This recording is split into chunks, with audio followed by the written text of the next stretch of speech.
Revision करने का सबसे बेस्ट तरीका होता है एनसीईआरटी के लाइन्स से ही रिवीजन करना। लेकिन अगर आप एनसीईआरटी रीडिंग की वीडियो भी देखते हैं तो उसमें एक्सप्लेनेशन नहीं होती और सिर्फ रीडिंग करने के कारण वो वीडियो बोरिंग लगती है।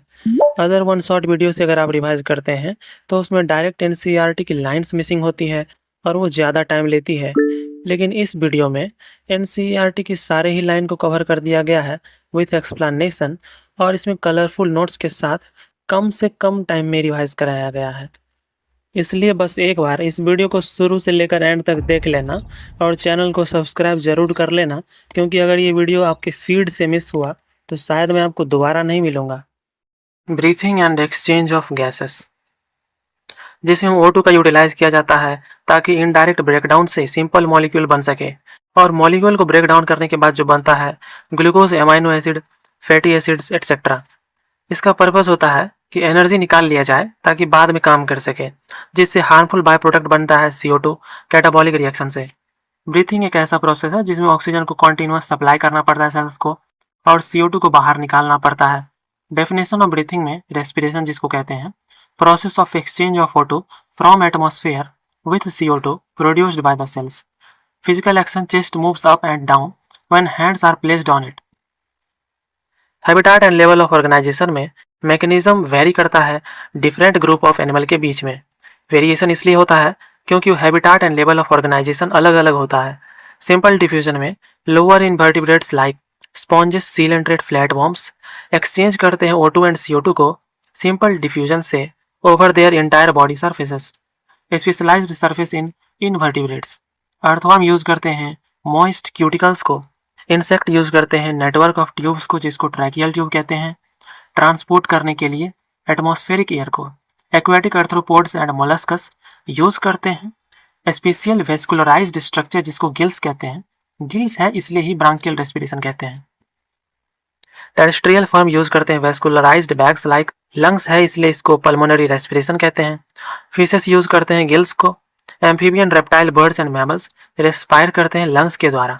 एम्फीबियन में एक एग्जांपल है फ्रॉग्स का। फ्रॉग जो यूज करते हैं मॉइस्ट स्किन भी यूज करते हैं। लंग्स तो होता ही है लेकिन स्किन भी यूज करते हैं जिसको क्यूटेनियस रेस्पिरेशन कहते हैं। ह्यूमंस के अंदर पाथवे जो होता है एक्सटर्नल नॉस्ट्रिल से शुरू होता है जो कि पेयर होता है, opening out above the upper lips, जिसके बाद नेजल चैम्बर में जाता है वाया नेसल पैसेज। फेरिंग्स में जाता है common passage for food and air. Larynx में जाता है कार्टिलेजिनस साउंड बॉक्स जिसको कहते हैं।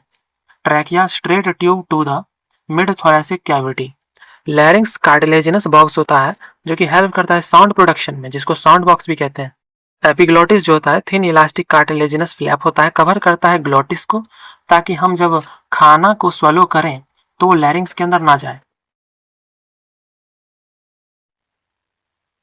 ट्रैकिया डिवाइड करता है फिफ्थ थोरैसिक वर्टिब्रे में right and left primary bronchi, जो कि बार बार डिवीजन होने के बाद सेकेंडरी या टर्सरी ब्रोंकाई या ब्रोंक्यूल्स बनते हैं।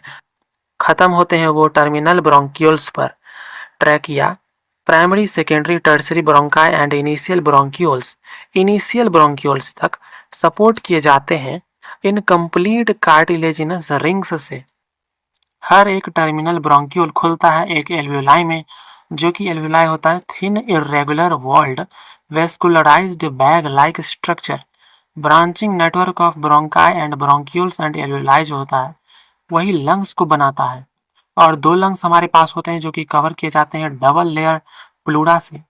इस लेयर को प्लूरा कह रहे हैं। और ये दोनों के बीच में, लेयर के बीच में प्लूरल फ्लूइड होता है जो कि फ्रिक्शन को घटाने का काम करता है। बाहर प्लूरल मेम्ब्रेन जो था वो थोरैसिक लाइनिंग के पास होगा और अंदर वाला लंग्स के सरफेस से जुड़ा हुआ रहता है।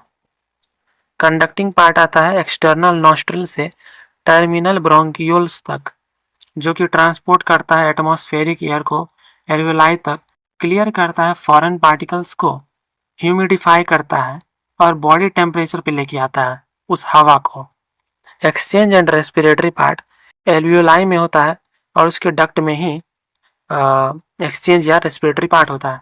साइट ऑफ एक्चुअल डिफ्यूजन जिसको कहते हैं O2 and CO2 between the blood and atmospheric air. Thoracic chamber anatomy जो होता है एनाटॉमिकली वो एयर टाइट चैम्बर होता है। क्योंकि डॉर्सली पीछे से वर्टिब्रल कॉलम होता है, सामने वेंट्रली स्टर्नम होता है, साइड से लेटरली रिब्स होता है और नीचे से डोम शेप्ड डायफ्राम होता है। और कोई भी थोरेसिक कैविटी वॉल्यूम को अगर चेंज करेंगे तो वो पल्मोनरी वॉल्यूम पे इफेक्ट डालेगा, लेकिन वो डायरेक्टली अल्टर नहीं किया जा सकता था, इसलिए वो थोरेसिक कैविटी को अल्टर करने पे अफेक्ट होता है। मेजर स्टेप इन रेस्पिरेशन में ब्रीथिंग पल्मोनरी वेंटिलेशन जो होता है, ऑक्सीजन को लेना और CO2 को बाहर करना। Diffusion of gas, oxygen and CO2 across the alveolar membrane, transport करना गैसेस को बाय द ब्लड। डिफ्यूजन करना ऑक्सीजन एंड CO2 को between the blood and tissue, और ऑक्सीजन का यूटिलाइजेशन करना कैटाबॉलिक रिएक्शन में, ताकि रिजल्टेंट में CO2 बन सके और उसको बाहर फेंक सके, और इसको ही सेलुलर रेस्पिरेशन कहते हैं। Mechanism of breathing and exchange of gases, इसके लिए 2 स्टेज होती है। इंस्पायरेशन जिसमें हम सांस अंदर लेते हैं, एक्सपायरेशन में सांस बाहर करते हैं, और हवा का मूवमेंट प्रेशर ग्रेडियंट से कंट्रोल होता है। इंस्पायरेशन में हमारे अंदर का जो प्रेशर होता है, इंट्रापल्मोनरी प्रेशर, कम होता है एटमॉस्फेरिक प्रेशर से, इसलिए इसको नेगेटिव प्रेशर कहते हैं। एक्सपायरेशन में हमारे अंदर का प्रेशर ज़्यादा होता है एटमॉस्फेरिक प्रेशर से। और प्रेशर का ये ग्रेडियंट कैसे कंट्रोल होता है, तो diaphragm, external and internal intercostal जो मसल्स होते हैं बिटवीन द रिब्स, उससे कंट्रोल होता है। और इसको इंक्रीज करना स्ट्रेंथ को इंस्पायरेशन एंड एक्सपायरेशन में, तो उसके लिए एडिशनल मसल्स भी होते हैं एब्डोमेन में। ऑन एवरेज एक हेल्दी ह्यूमन 12 से 16 बार सांस लेता है 1 मिनट के अंदर। वॉल्यूम ऑफ एयर इन्वॉल्व जो होता है उसको स्पायरोमीटर से हम माप सकते हैं, जो कि क्लिनिकल असेसमेंट में भी यूज आ सकता है। इंस्पायरेशन प्रोसेस में हमें अंदर का प्रेशर कम करना था, जिसके लिए वॉल्यूम बढ़ाना पड़ेगा, इसलिए कॉन्ट्रैक्शन ऑफ डायफ्राम होता है, जिसे thoracic volume anterior posterior axis में बढ़ जाता है। Contraction of external intercostal muscle से लिफ्ट एंड स्टर्नम जो होते हैं लिफ्ट हो जाते हैं, आगे बढ़ते हैं, जिससे वॉल्यूम फिर से बढ़ जाता है डॉर्सो वेंट्रल एक्सिस में। तो ओवरऑल जो होता है थोरेसिक वॉल्यूम बढ़ चुका है, इंक्रीज हो चुका है पल्मोनरी वॉल्यूम। वॉल्यूम के बढ़ने से ही डिक्रीज हो जाता है इंट्रा पल्मोनरी प्रेशर, और इसलिए ही बाहर से हवा हमारे अंदर लंग्स में आ जाती है। एक्सपायरेशन में इसका उल्टा होता है, रिलैक्सेशन हो जाता है डायफ्राम का एंड इंटरकोस्टल मसल्स का, जो कि नॉर्मल पोजीशन पे आ जाते हैं, और ये रिड्यूस कर देता है हमारे थोरेसिक वॉल्यूम को, इसलिए पल्मोनरी वॉल्यूम भी डिक्रीज हो जाता है। वॉल्यूम के डिक्रीज होने से ही हमारे अंदर का प्रेशर बढ़ जाता है, और हमारे अंदर का प्रेशर ज़्यादा है और बाहर का कम है, इसलिए ही हमारे अंदर की सांस बाहर चली जाती है, जिसको एक्सपल्जन ऑफ एयर कहते हैं।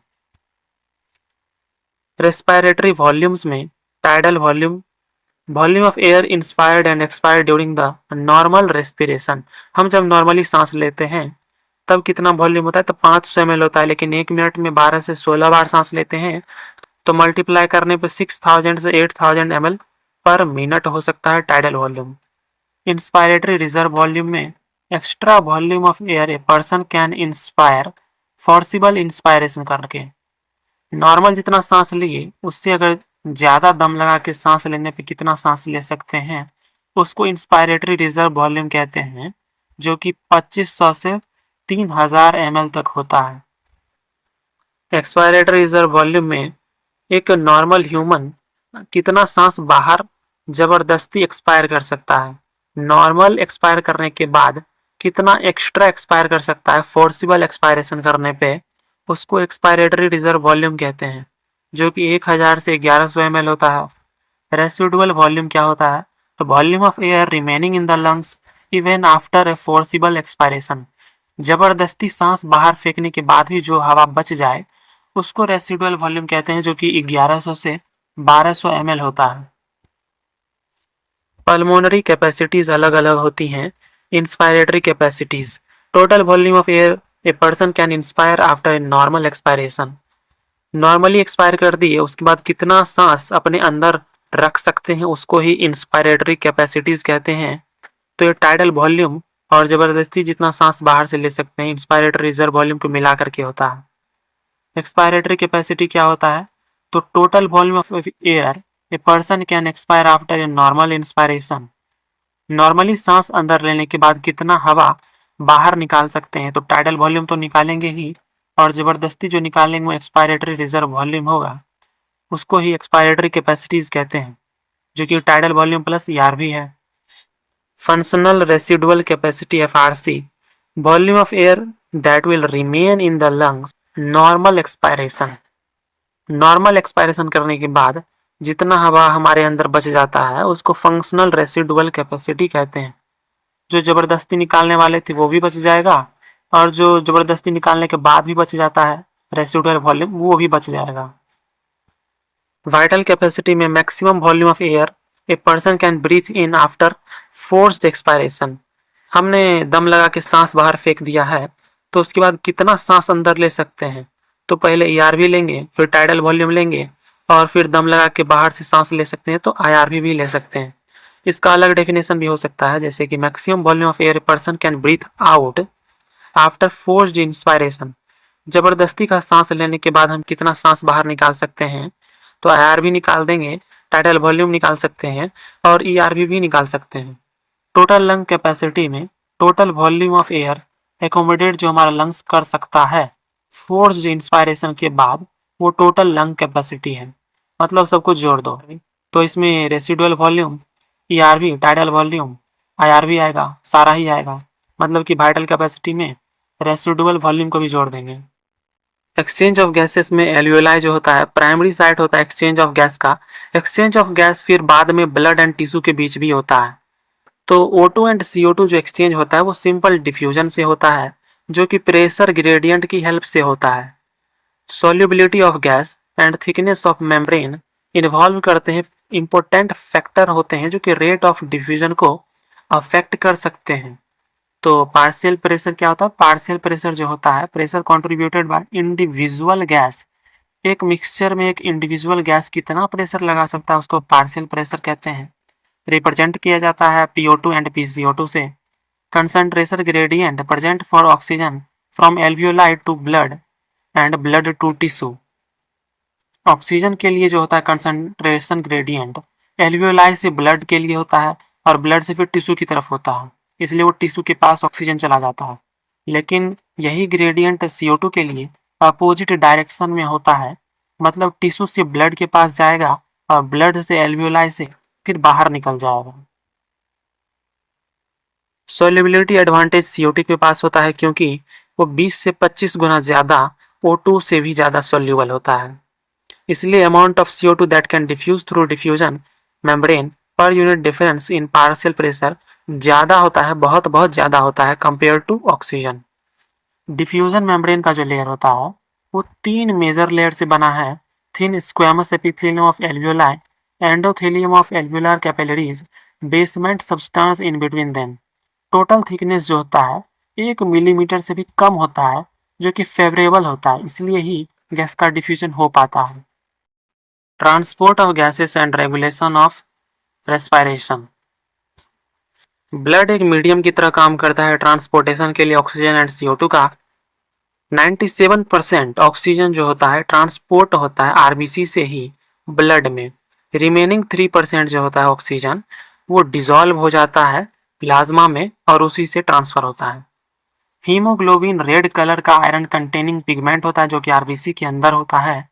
हर एक हीमोग्लोबिन मॉलिक्यूल कैरी कर सकता है मैक्सिमम 4 मॉलिक्यूल ऑफ ऑक्सीजन, इसलिए every 100 ml of oxygenated blood deliver करता है लगभग 5 ml of oxygen to the tissues under normal physiological condition.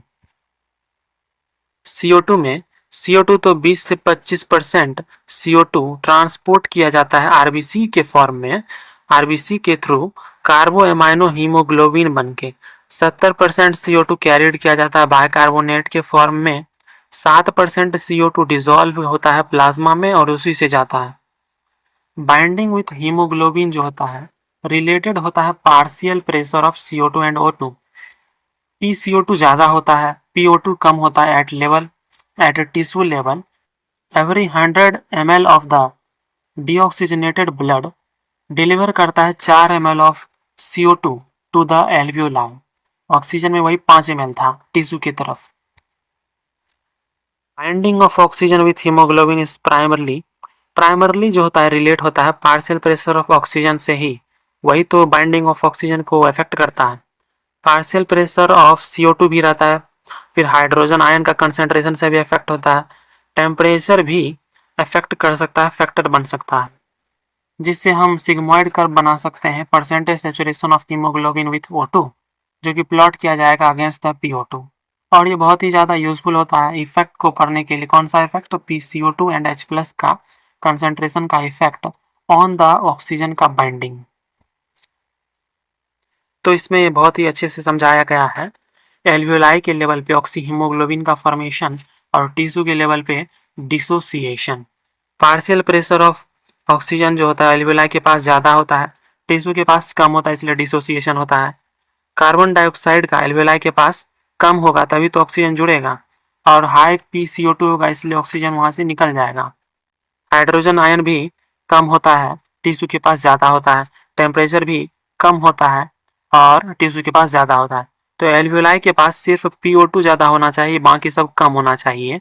और टिश्यू के लेवल पे ऑक्सीजन को निकलना है तो लो PO2 होना चाहिए, बाकी चीज़ें हाई होना चाहिए। इसमें pH भी उल्टा करके पूछ सकता है। जहाँ पे हाइड्रोजन आयन ज़्यादा है वहाँ पे pH का ज़्यादा होने पे, यहाँ पे जैसे ज़्यादा है तो pH कम हो जाएगा। यहाँ पे H प्लस कम है इसलिए pH ज़्यादा हो जाएगा। RBC कंटेन करता है very high concentration of the enzyme, जिसको कार्बोनिक एनहाइड्रेज कहते हैं। माइन्यूट क्वांटिटी इसी का कार्बोनिक एनहाइड्रेज का प्लाज्मा में भी होता है, जो कि फैसिलिटेट करता है reaction in both direction. Depend करता है लोकल गैस प्रेशर पे। टिश्यू का जो साइट होता है उस पर तो PCO2 ही ज़्यादा रहेगा, जिससे CO2 का डिफ्यूजन हो जाता है ब्लड के अंदर, जो कि बनाता है HCO3 minus and H plus. Alveolar site पे तो PCO2 कम रहता है, इसलिए यही रिवर्स डायरेक्शन में होता है, फॉर्म करता है CO2 को एंड H2O को। Carbonic anhydrase chemical equilibrium. CO2 और H2O जब कार्बोनिक एनहाइड्रेज के प्रेजेंट में है तो H2CO3 बना, उसके बाद फिर से कार्बोनिक एनहाइड्रेज के फॉर्म में वही टूट के HCO3 minus plus H plus भी बन सकता है, जो कि इक्विलिब्रियम को दिखा रहा है। Reversible hydration and dehydration of the carbon dioxide driven by the local partial pressure gradient. Reversible hydration and dehydration जो हो रहा है वो वो लोकल पार्शियल प्रेशर ग्रेडियंट की वजह से हो रहा है, जो कि इंश्योर करता है trapping as the bicarbonate at the tissue level for safe transport to the lungs. Neural regulation centres, इसमें रेस्पिरेटरी रिदम सेंटर होता है located in the medulla region of the brain. Primarily centre होता है responsible for the respiratory rhythm regulation and maintenance. Moderate करता है breathing rhythm to suit body tissue demands. Pneumotaxic centre क्या होता है? Located रहता है पॉन्स रीजन में ब्रेन के। मॉडरेट करता है function of respiratory rhythm centre. Neural regulation from this center can reduce the duration of inspiration and alter कर सकता है respiratory rate को। कीमोसेंसिटिव एरिया कहाँ पे होता है? सिचुएटेड होता है रिदम सेंटर के एडजेसेंट, मतलब कि पास में ही, मेड्यूला में ही, जो कि हाईली सेंसिटिव होता है CO2 एंड हाइड्रोजन आयंस से। Activation signal rhythm centre to make necessary adjustment to eliminate excess CO2 and H plus. Excess CO2 and H plus को निकालने के लिए ही एडजस्टमेंट किया जा सकता है रिदम सेंटर में। पेरिफेरल सेंटर एंड ऑक्सीजन का रोल।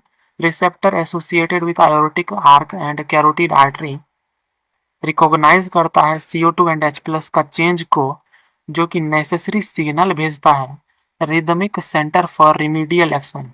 मतलब इसको बाहर निकालना है तो वही नेसेसरी सिग्नल भेज के कर लेंगे। रोल ऑफ ऑक्सीजन इसमें इनसिग्निफिकेंट है रेगुलेशन करने में रेस्पिरेटरी दम का। मेनली कंट्रोल किसके द्वारा हो रहा है? तो CO2 एंड H प्लस के द्वारा हो रहा है। Respiratory disorder, asthma and emphysema. Asthma difficulty in breathing होता है, जिसको कॉज करता है विजिंग को, caused due to inflammation of the bronchi and bronchioles. Impair करता है नॉर्मल एयर फ्लो को एंड रेस्पिरेटरी कैपेसिटी को। नॉर्मल एयर फ्लो भी नहीं हो पाता, रेस्पिरेटरी कैपेसिटी भी इम्पेयर होता है, मतलब कि डिस्टर्ब हो जाता है। इम्फाइसीमा क्या होता है? एक क्रोनिक डिसऑर्डर है इन विच एल्वियोलार वॉल्स जो होते हैं वो डैमेज हो जाते हैं, रिजल्ट करते हैं। इससे क्या होता है, तो इससे रेस्पिरेटरी सरफेस डिक्रीज कर जाता है। तो इसका मेजर कॉज हो सकता है सिगरेट का स्मोकिंग। ऑक्यूपेशनल हजार्ड में इंडस्ट्री जो होता है, जहाँ पे इंडस्ट्री में लोग काम करते हैं तो वहाँ ग्राइंडिंग और स्टोन का ब्रेकिंग होता है जिससे एक्सेसिव डस्ट निकलता है। Body defence mechanism can not fully cope up with high dust concentration, जिससे लॉन्ग एक्सपोजर ज़्यादा समय के लिए ऐसा रहने पे इन्फ्लामेशन हो जाएगा जिससे फिब्रोसिस भी हो सकती है। प्रोलिफरेशन ऑफ फिब्रस टिश्यू, जिससे सीरियस लंग डैमेज हो सकता है। इसलिए जो वहां पे काम करते हैं उसको मास्क पहनना चाहिए।